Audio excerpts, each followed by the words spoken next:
Hello there guys, it's Niran here and welcome to episode 14 of our Aston Villa FIFA 14 career mode. I don't know if I said FIFA 14 twice. Nevertheless, welcome. Today we are at episode 14 and that means only one thing. Well, it means more than one thing, but one thing in particular is that we are now in the January transfer window. So this episode will be focusing on transfers. There'll be two games actually, there won't, so it will be focusing on transfers, so it'll be a lot longer, as you probably noticed by the little time in the corner. But yeah, there'll be a lot of transfer activity going on. As you can see at the moment, I'm just getting scout reports back from various countries. The first of which was Holland, in which I got a few interesting goalkeepers back actually, and a few midfielders too. And now here in Germany as well, a few young strikers and some attacking midfielders. And there, Bernd Leno via Leverkusen. It will be quite an interesting one. Of course, I am looking for a new goalkeeper, so that will be the focus of the attention in this January transfer window, as well as possibly a defender to keep up a little bit of competition at the moment in defence, because I feel as if I'm playing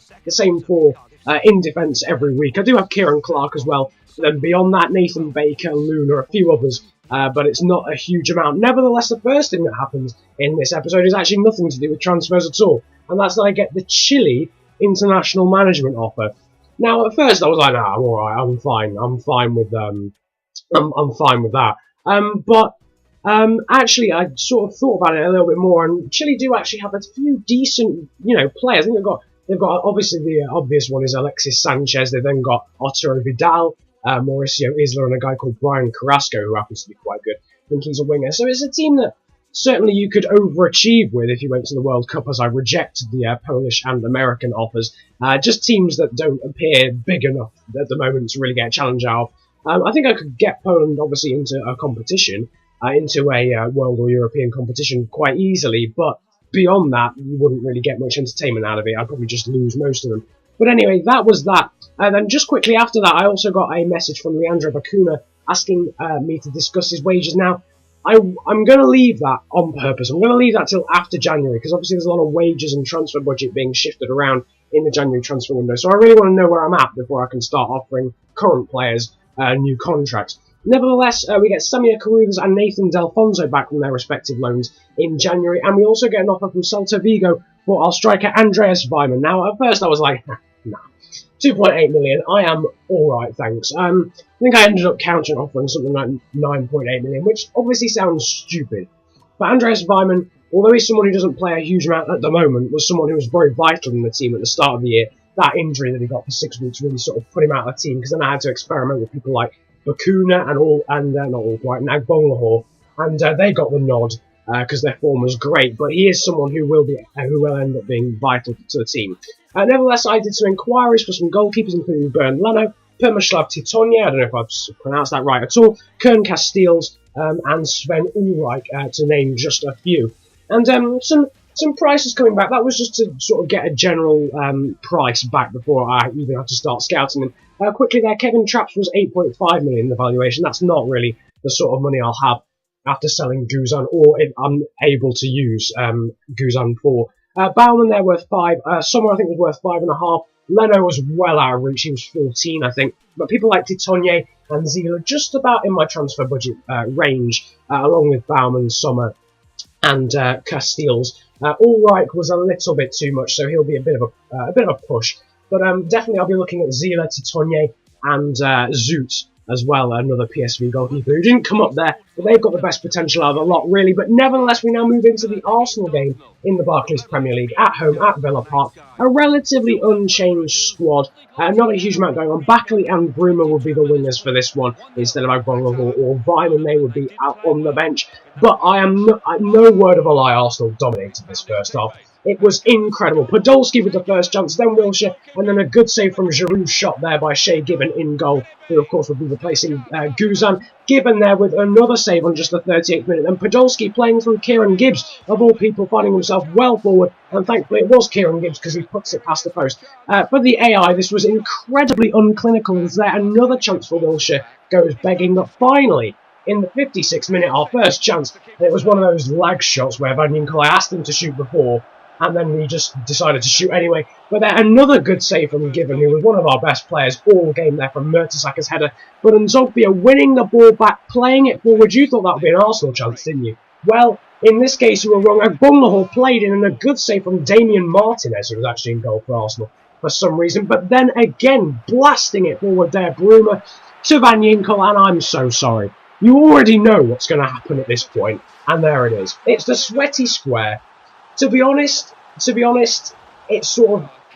I felt so bad because Arsenal had been dominating this entire game, and I knew if I was Arsenal, I would be so annoyed. But then I remembered back to all the times that the AI have done this to me. Some bad defending there and a clearance bouncing off Giroud quite luckily led to the last chance of the game for Arsenal, but it did end up winning 1-0. I felt so bad, especially in the way that I scored the goal, with it just being that sweaty square. But all goals count, I suppose.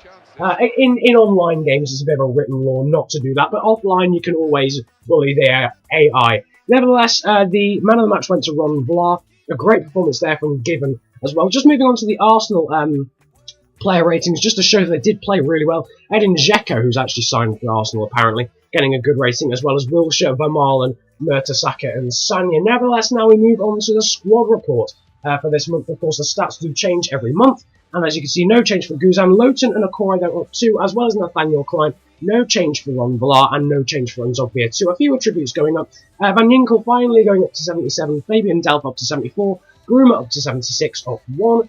Bakkali is now 75. And Benteke now up to 82. He's got 3 stats this season. All Brighton up 2, despite not playing many times. Lenny is the same. Kieran Clark up 1. Luna up 2 as well, now 72. Gardner up 3. 71 with Westwood now 73. No change for Agbonlahor, which is surprising because he's been playing quite a lot of games recently. Grealish and Bennett both up 3. They're definitely ones for the future. Tonev up 1. Siegrist up 2. Jordan Graham up 3 now to 61. Silla up 2 to 70. We've got Daniel Johnson, Leandro Bakuda up 2 there as well. Vyman up to 75. Jed Steer, Joe Bennett, Jordan Bowery, and a few more of the younger players down in the squad report. Chris Hurd, who hasn't really played. Given down 3, unfortunately, but he is an older player. Graham Burke out on loan up 3. Delfonso up 2, having just... I recorded this before Carruthers and Delfonso came back from their loans. Nevertheless, here you can see the Aston Villa board. My performance is no real surprise, since we went into this episode top of the league. I think I was expected to finish mid-table, so they were very happy with that. I just thought I'd get that in quickly. Now, just offering for Jerome Zoot, who has a potential of 82. He starts the game at 78. He wasn't someone that I scouted, but I actually sort of just remembered before making an inquiry. I offered, I think, 500k plus Guzan for him, and for Titonye, who also plays for PSV Eindhoven, I offered nothing plus Brad Guzan. So that's just a straight swap, and we'll see how those develop, those transfer offers develop after this game. But first of all, it is an FA Cup match against Sheffield Wednesday. I apologise, I forgot to say that at the start of the episode. It's too late now, because obviously you know, but nevertheless, I do usually do that. And this would be a very changed squad. Benjamin Siegrist in goal, Kieran Clark also coming in for Ron Vlaar, Gary Gardner, Samir Carruthers will also be starting, with Delfonso replacing Benteke up front, Grealish, Bennett, Daniel Johnson, Joe Bennett and Nathan Baker, all young players who haven't particularly been given a chance a huge amount this year in terms of playing in the Premier League, so I thought I'd give them a chance on the bench in the FA Cup. So just starting here, this is I think the 3rd round of the FA Cup that we get to in January, and at home to Sheffield Wednesday. Going into the game, as you could tell by the fact that I played a relatively weakened team, I was expecting to win this. Didn't really want to tire out my players particularly, and then yeah, that happened. Michel Antonio with an absolutely stunning goal. At the time I was too angry to watch the replay, but I have edited a replay of it just after this. But Mikel Antonio with an incredible curling effort. Nothing really Benjamin Siegrist could do. There you go, just a slow-mo of that into the net. Great goal, I have to say, just in the 8th minute. So a good start for Sheffield Wednesday. Just 6 minutes later, though, Delfonso getting the ball on the edge of the area for his first start for Aston Villa in this entire career mode, forcing a good save from Chris Kirkland in the Sheffield Wednesday goal. But from the resulting corner, Samir Carruthers, another guy returning from loan, putting in the corner, and Kieran Clark's header, though, going straight to Chris Kirkland. A few minutes later, Klein there forcing another save from Kirkland, and again from the resulting corner we would get a good chance. Carruthers putting the ball in, this time for Gary Gardner, and he scores to get the equaliser to make it 1-1 in the 22nd minute there. Interesting celebration. I'm not sure, but I think that might be his first goal this season. I'm not sure, I'll have to check.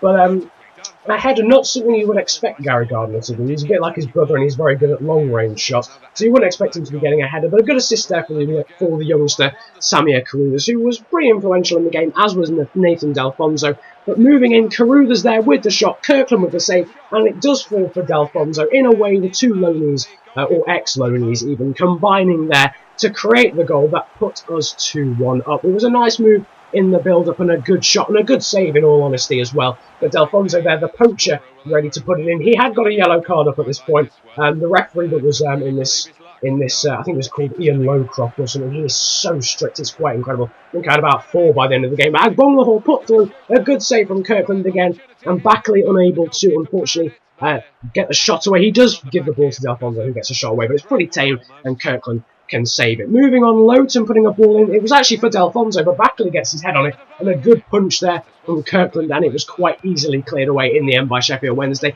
But just a few minutes later, Johnson there, not sure which one, great save there, being forced from Benjamin Siegrist, proving that he should be given a chance in the squad. There, Backley just a few moments later also putting the ball over the bar. This was a game with so many chances. Another great save there from Siegrist, this time from Jeremy Helan, his shot, and that kept the scores 2-1, to be honest.